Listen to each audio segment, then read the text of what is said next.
अस्सलाम वालेकुम दोस्तों। 9 मई 2023 को इमरान खान को अरेस्ट किया जाता है इस्लामाबाद हाई कोर्ट के अंदर under the charges of corruption with Al Qadir trust. Imran को ये गिरफ्तार करके इमरान खान को गाड़ी ले गई है जी।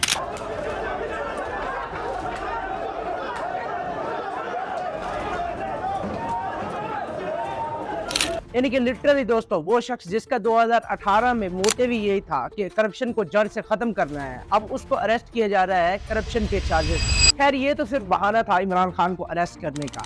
जैसे जैसे वक्त गुजरता गया वैसे वैसे केसेस की तादाद भी बढ़ती गई। कभी तोशाखाना केस तो कभी अनलॉफुल मैरिज और कभी 9 मई के वाकयात का जिम्मेदार इमरान खान को ठहराया गया। लेकिन इन सबसे बड़ा जो केस था वो था साइफर केस, जिसकी वजह से ये सब कुछ शुरू हुआ और जिसके अंदर इमरान खान और उनके फॉरेन मिनिस्टर शाह महमूद कुरैशी को 10 साल की सजा सुनाई गई। लेकिन हैरत की बात यह है कि हम में से कई से लोग ये नहीं जानते कि साइफर असल में है क्या ये शख्स है या फिर ये एक एजेंसी है या फिर ये कोई सीक्रेट फाइल या फिर लेटर। आखिर क्या है ये साइफर? क्या ये केस वाकई में एक्चुअल फैक्ट्स पर मबनी है या फिर ये इंतकामी सियासत और एक फ्रॉड है? आइए ये सब कुछ जानते हैं आज की इस वीडियो में।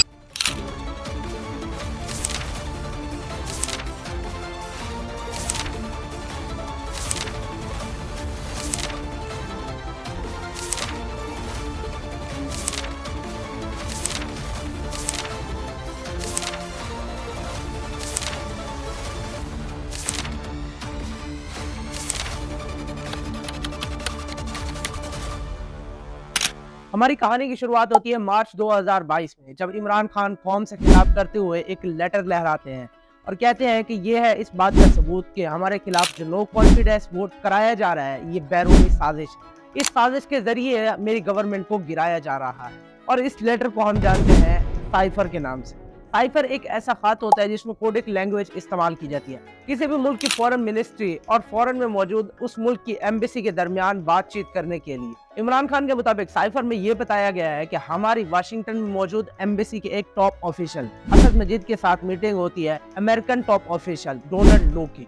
जिस मीटिंग में डोनाल्ड लो असद मजीद को कहते हैं कि इमरान खान को रशिया नहीं जाना चाहिए क्योंकि इमरान खान ने रशिया जाकर बहुत बड़ी गलती कर दिया और उसको इसका अंजाम जरूर भुगतना पड़ेगा। अब अगर इमरान खान किसी न किसी तरीके से नो कॉन्फिडेंस वोट से बच जाते हैं तो पाकिस्तान को बहुत बुरे अंजाम का सामना करना पड़ेगा। और अगर पाकिस्तान के अंदर इमरान खान के खिलाफ नो कॉन्फिडेंस वोट पास हो जाते हैं तो पाकिस्तान को मुआफ कर दिया जाएगा। अगर सीधे लफ्जों में कहा जाए तो इमरान खान के अकॉर्डिंग ये एक कॉन्स्पिरेसी थी उनकी गवर्नमेंट को हटाने के लिए। क्योंकि दोस्तों इसमें नोट करने वाली बात ये है कि ये खत जाहिर होता है 7 मार्च को, जबकि अभी तक नो कॉन्फिडेंस वोट हुआ भी नहीं था क्योंकि नो कॉन्फिडेंस वोट शेड्यूल था 10 अप्रैल को। अब दोस्तों इन सारी बातों को देखकर ये लगता तो जरूर है कि यहाँ पर एक कॉन्स्पिरेसी थी, लेकिन उस वक्त की गवर्नमेंट यानी कि पीडीएम ने इसको सीधा ही डिनाई कर दिया था और कहा कि ऐसी कुछ बात हुई भी नहीं है। अब इसके बाद इमरान खान ने फेडरल कैबिनेट की एक मीटिंग बुलाई जिसके साथ साथ कुछ टीवी एंकर्स को भी बुलाया गया था और उन्हें यह साइफर दिखाया गया। इसमें बताया गया कि इसमें साफ जाहिर तौर पर एक थ्रेटनिंग और एरोगेंट लैंग्वेज इस्तेमाल की गई है और इंटरेस्टिंगली ये सब कुछ ऑफ द रिकॉर्ड हुआ था, ऑन द रिकॉर्ड नहीं हुआ था। अब इसके बाद आया 10 अप्रैल का दिन, वो दिन जिस दिन इमरान खान के खिलाफ नो कॉन्फिडेंस वोट पास हुआ था। इमरान खान के खिलाफ ये जो नो कॉन्फिडेंस वोट हुआ था इसको किसी एक पार्टी ने पास नहीं कराया था, बल्कि 14 पार्टियों ने मिलकर एक मूवमेंट बनाई जिसको पाकिस्तान डेमोक्रेटिक मूवमेंट कहा गया, पीडीएम। इस पीडीएम का प्रेसिडेंट मौलाना फजलुर रहमान को मुकर्रर किया गया था और इनमें मशहूर पार्टीज जैसे कि जमीयत उलमाए इस्लाम एफ और पाकिस्तान पीपल्स पार्टी और पाकिस्तान मुस्लिम लीग नवाज और उसके साथ साथ 10 और भी छोटी गई पार्टीज हैं जिनको आप स्क्रीन पर चार्ट के ऊपर पढ़ सकते हैं पॉज करके।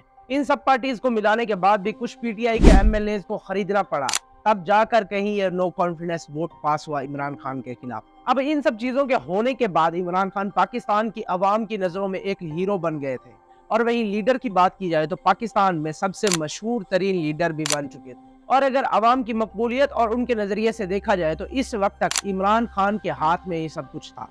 लेकिन अगर हम टाइम में फास्ट फॉरवर्ड चले तो सितंबर में कुछ ऐसा होता है कि इमरान खान के हाथ से बाजी बिल्कुल ही निकल जाती है। एक ऑडियो लीक होती है इमरान खान और उनके प्रिंसिपल सेक्रेटरी आजम खान के दरमियान। इस ऑडियो लीक में इमरान खान ये कहते हुए सुनाई देते हैं कि हमें इस साइफर के ऊपर सिर्फ खेलना है, हमें अमेरिका का नाम नहीं लेना, हमें सिर्फ आवाम को ये बताना है कि ये नो कॉन्फिडेंस वोट ये सब प्री प्लान था और ये फॉरेन कॉन्स्पिरेसी थी। अब इस ऑडियो के लीक होते ही कल तक इमरान खान जो अवाम के हीरो बन चुके थे और पॉपुलर लीडर भी बन चुके थे, आज उनकी खुद हुब्बुल वतनी पर भी सवालिया निशानात खड़े होना शुरू हो गए थे कि क्या वाकई में इमरान खान पाकिस्तान से प्यार करते थे या अपनी गवर्नमेंट और अपनी सिर्फ कुर्सी से ही प्यार करते थे। अब इसके बाद टाइम में फास्ट फॉरवर्ड चले तो 9 अगस्त 2023 पीडीएम की गवर्नमेंट भी साइफर की रियलिटी को बाहर लाती है। इसमें बताया जाता है कि साइफर एक मीटिंग थी पाकिस्तान के एम्बेसडर असद मजीद और यूएस स्टेट ऑफिशियल डोनाल्ड लू के दरमियान। इस मीटिंग में डोनाल्ड लू ने रशिया वर्सेस यूक्रेन क्राइसिस के ऊपर पाकिस्तान की पोजीशन के हवाले से सवाल किया और ये कहा कि यहाँ के लोगों और यूरोप के लोगों को ये कंसर्न है कि आखिर पाकिस्तान इस क्राइसिस के अंदर यानी कि रशिया वर्सेस यूक्रेन के ऊपर इतना न्यूट्रल क्यों है। अगर आपके नजदीक ये न्यूट्रल पोजीशन है तो होगी, लेकिन हमारे नजदीक ये न्यूट्रल नहीं है, यानी कि हम आपको रशिया की तरफ ही समझेंगे। इसके ऊपर असद मजीद ने जवाब देते हुए कहा कि आपने बात को गलत रंग दिया है। हमारा ये डिसीजन ना ही किसी फॉरेन प्रेशर और ना ही फॉरेन बेनिफिट्स के ऊपर है, बल्कि ये डिसीजन हमारी फेडरल कैबिनेट के मशवरे के साथ ही लिया गया है। अब इसके बाद असद मजीद ने ये पूछा कि क्या आप हमसे इस वजह से खफा है कि हमने UNGA यानी कि यूनाइटेड नेशंस जनरल असेंबली में शिरकत नहीं की। तो उस पर यूएस ऑफिशियल डोनाल्ड लू ने कहा कि हम इस वजह से हरगिज खफा नहीं है, बल्कि हम खफा है तो उस मॉस्को के ट्रिप की वजह से है। अब दोस्तों पीडीएम के साइफर केस के ऊपर इस सारी रियलिटी के बाद भी ऑब्वियस तो यही है कि यहाँ पर एक कॉन्स्पिरेसी तो हुई थी, लेकिन इमरान खान की गवर्नमेंट के खिलाफ नहीं, बल्कि पाकिस्तान की सॉवरेनिटी के खिलाफ। यहाँ पर पाकिस्तान और पाकिस्तान के लोगों को ये बताया गया कि आप किस हद तक आज़ाद हैं, आप अपनी मर्जी से किस हद तक फैसले ले सकते हैं। और इमरान खान की गवर्नमेंट के खिलाफ ये साजिश नहीं थी। ये बात मैं इसलिए कर रहा हूँ क्योंकि 20 मई 2023 को इमरान खान की एक और ऑडियो लीक होती है यूएस की Congress women magazine more water के साथ। Probably one of the most critical times in our history. We have one of the most bizarre situations going on in this country. There was not the one assassination attempt. I received 3 bullets in my leg, which were meant for the top body. You see, my government was removed by the ex-army chief because the military establishment is very powerful. It goes a long way when someone like you, Maxime, when you give a statement, and all we want is the rule of law, the constitution, fundamental rights. We just want a statement highlighting what is happening, and that would really help us. When Maxine, someone like you speaks out, it makes a lot of waves in our country. Thank you. अब दोस्तों कल तक जो शख्स ये कहता था कि मेरी गवर्नमेंट को गिराने के पीछे अमेरिका का हाथ है या फिर बैरूनी साजिश है, आज वही शख्स अमेरिका से मदद हासिल कर रहा है। ये कैसे मुमकिन हो सकता है? और वहीं इमरान खान का आजम खान के साथ ऑडियो लीक में ये कहना कि हमने अमेरिका का नाम नहीं लेना। इन सारी बातों से ये बात साफ जाहिर हो जाती है कि कहीं ना कहीं इमरान खान अमेरिका से डरते जरूर थे या फिर वो उनके डोमिनेंस को कबूल जरूर करते। अब दोस्तों इमरान खान मुल्क के साथ मुखलिस है या अपनी गवर्नमेंट के साथ मुखलिस है, इसका फैसला मैं आप पर छोड़ता हूँ। खैर वीडियो में हम आगे चले तो 14 अगस्त 2023 को FIA यानी कि फेडरल इन्वेस्टिगेशन अथॉरिटीज ने इमरान खान और उनके फॉरेन मिनिस्टर शाह महमूद कुरैशी के खिलाफ एक FIR दर्ज की under the official secret act. इस FIR में दर्ज किया गया कि इमरान खान और शाह महमूद कुरैशी ने स्टेट सीक्रेट्स को आम लोगों के सामने रिवील किया है, जो कि इल्लीगल है, और उसके साथ साथ इस साइफर को तोड़ मरोड़ कर बयान किया गया ताकि अपने जाती मफादात को हासिल किया जा सके। और इसी महीने में एक और चीज भी सामने आई, एक स्पेशल कोर्ट इस्टेब्लिश किया गया जिसके अंदर अब सुनवाइयां कैमरा के ऊपर होंगी और इस कोर्ट में उन केसेस की सुनवाई होंगी जो under the official secret acts होंगे। यानी कि अगर सीधे लफ्जों में कहा जाए तो पीडीएम ने इमरान खान के खिलाफ एक और मजबूत जाल बिछाया। इस कोर्ट को जज किया था अबुल हसनात जुल्करनैन ने, जिन्होंने इमरान खान और शाह महमूद कुरैशी के खिलाफ एक चार्जशीट फाइल की जिसमें उन्होंने कहा कि इमरान खान ने इलीगल इस साइफर को अपने पास रखा और वही लोगों को गलत इन्फॉर्मेशन दी और उनके साथ गलत कम्युनिकेट किया। अब इसके बाद पीटीआई के पास कुछ नहीं बचा था, अब सारी की सारी बाजी पीडीएम के हाथ में चली गई। लेकिन 3 महीने बाद एक ऐसा बड़ा डिसीजन होता है कि ये सब कुछ बहा कर ले जाता है और एक मर्तबा फिर बाजी इमरान खान के हाथ में आ जाती है। ये फैसला इस्लामाबाद हाई कोर्ट की तरफ से लिया गया था जिसमें उन्होंने कहा कि इसमें कई इलीगल एरर्स होने की वजह से इसको इलीगल करार दिया गया है। लेकिन दोस्तों इंतकामी सियासत रुकने का नाम नहीं ले रही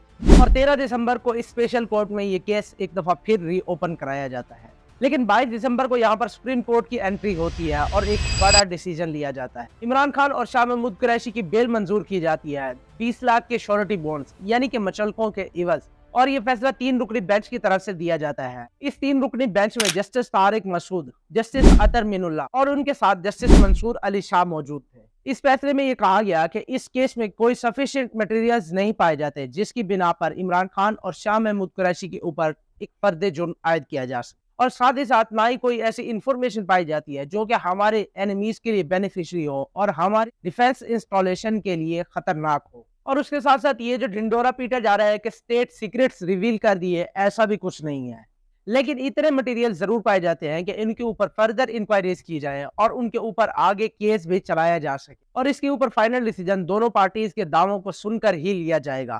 سپریم کورٹ کے فیصلے کو پس پش ڈالا گیا اور عمران خان کو پھر بھی جیل میں رکھا گیا۔ یہ کوئی پہلی اور آخری مرتبہ نہیں تھا کہ پاکستان میں قانون کے ساتھ کھلواڑ ہوا ہو، اس کے بعد بھی قانون کو توڑا گیا تھا۔ 28 دسمبر کو جب اسلام آباد ہائی کورٹ نے اس اسپیشل کورٹ کے خلاف اسٹے آرڈر جاری کیے تھے، اور بالآخر 11 جنوری کو اسلام آباد ہائی کورٹ نے خود اپنے فیصلے سے ودڈرا کر لیا تھا، جب گورنمنٹ کے اٹارنی جنرل نے یہ یقین دلایا کہ سارے وٹنسز کی ریکارڈنگز فریش ہیں۔ اب اس کے بعد اٹارنی جنرل نے کہا کہ 13 وٹنسز کی ریکارڈنگز بالکل فریش ہیں، اور وہیں ایف آئی اے نے کہا کہ ابھی ان میں سے 12 کی ریکارڈنگز کرنا باقی ہیں، یعنی کہ دونوں گورنمنٹ پارٹیز کی آپسی بیانات میں بھی کانٹرڈکشن تھا، جس کی وجہ سے آئی ایچ سی یعنی کہ اسلام آباد ہائی کورٹ نے یہ فیصلہ دیا کہ اس کیس کو از سرِ نو شروع کیا جائے۔ اب 18 جنوری کو اس اسپیشل کورٹ میں 5 وٹنسز کے سٹیٹمنٹس کو ریکارڈ کیا گیا تھا، جن میں پرنسپل سیکریٹری اعظم خان اور اس کے ساتھ انیس الرحمن، ہدایت اللہ اور جاوید اقبال اور محمد اشفاق موجود تھے، اور ان سب سٹیٹمنٹس میں سب سے اہم سٹیٹمنٹ تھی اعظم خان پرنسپل سیکریٹری کی، جس میں انہوں نے کہا کہ جب ان کے پاس سائفر کی کاپی آئی تو انہوں نے اس کو عمران خان کے آفس میں بھیجا، لیکن وہ عمران خان کے آفس سے کبھی ان کے خود کے آفس میں واپس نہیں آئے، اور اس چیز کو عمران خان نے بھی ایڈمٹ کیا ہے، اور ساتھ ہی ساتھ یہ بھی کہا کہ وہ اصل کاپی نہیں بلکہ ریفریزڈ کاپی تھی، جبکہ اصل کاپی وہ منسٹری آف فورن افیئرز کے آفس میں موجود تھی۔ اب اس کے بعد 22 جنوری کو اس اسپیشل کورٹ کی ایک اور سنوائی ہوتی ہے، جس میں 4 اور وٹنسز کی گواہیاں ریکارڈ کی جاتی ہیں، جس میں 2 کی قابل غور ہے، فورن سیکریٹری اور انٹیریئر سیکریٹری سہیل محمود اور یوسف نسیم کھوکھر۔ ان دونوں نے بھی اس چیز کو ایڈمٹ کیا کہ عمران خان کے آفس میں سائفر کی ایک کاپی گئی تھی، لیکن وہ واپس کبھی نہیں آئی، اور جبکہ شاہ محمود قریشی کا کہنا ہے کہ ان کے پاس جو سائفر کی کاپی آئی تھی انہوں نے اس کو فورن منسٹر آفس واپس بھیج دیا تھا۔ اور اس کے بعد اسد مجید واشنگٹن میں موجود پاکستان کے امبیسڈر کی بھی گواہی کو ریکارڈ کیا گیا تھا، جس میں انہوں نے کہا کہ میری اور ڈونلڈ لو کی میٹنگ میں نہ ہی کوئی تھریٹننگ اور نہ ہی کوئی کانسپریسی کے لفظ موجود تھے، جس کے جواب میں عمران خان نے غصے سے یہ کہا کہ اگر ایسا کچھ نہیں تھا تو پھر گورنمنٹ نے یو ایس کے خلاف ڈی مارچ کیوں جاری کیا تھا۔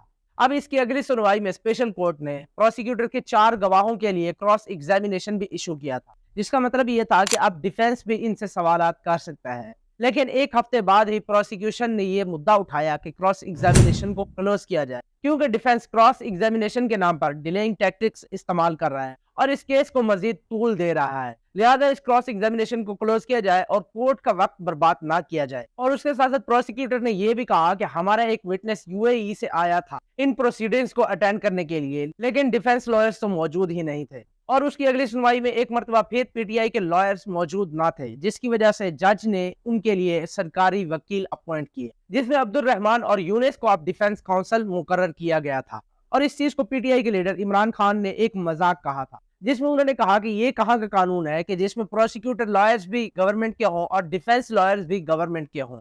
اب اس کے بعد ایک آخری سنوائی ہوتی ہے، 13 گھنٹے لمبی سنوائی، جس میں 25 کے 25 وٹنسز کو کراس ایگزامن کیا جاتا ہے، اور اس میں معاملات کافی گرم ہو جاتے ہیں، یہاں تک کہ پی ٹی آئی لائرز نے تو ایک پٹیشن دائر کر دی کہ ہمیں خود اس جج پر ہی اعتماد نہیں ہے۔ خیر، جج نے ان کے آرگیومنٹس کو سنا اور اس پٹیشن کو ڈسمس کیا، اور 30 جنوری 2023 کو اپنا فیصلہ سنانے سے پہلے عمران خان کو ایک سوال نامہ دیا گیا تھا، جس میں ان سے یہ سوال کیا گیا کہ سائفر کی وہ کاپی کہاں ہے، تو عمران خان نے کہا کہ جیسا پہلے میں نے جواب دیا ہے کہ آخری بار میں نے اسے اپنے آفس میں چھوڑا تھا، اس کے بعد مجھے پتہ نہیں کہ وہ کہاں ہے۔ اور پھر اس کے بعد عمران خان اور شاہ محمود قریشی کو 10 سال قید کی سزا سنائی گئی تھی۔ تو دوستو، یہ تھی سائفر کی اصل کہانی۔ اب اگر آپ چاہتے ہیں کہ عمران خان کے میں اور کیسز پر بھی، جیسا کہ توشہ خانہ یا ان لافل میرجز کے اوپر بھی الگ سے ایک ویڈیو بناؤں، تو کامنٹ میں اپنی رائے کا اظہار ضرور کیجیے۔ اگر ویڈیو اچھا لگا تو ویڈیو کو لائک اور چینل کو سبسکرائب ضرور کیجیے۔ انشاءاللہ ملتے ہیں ایک نئی ویڈیو میں، تب تک کے لیے اللہ حافظ۔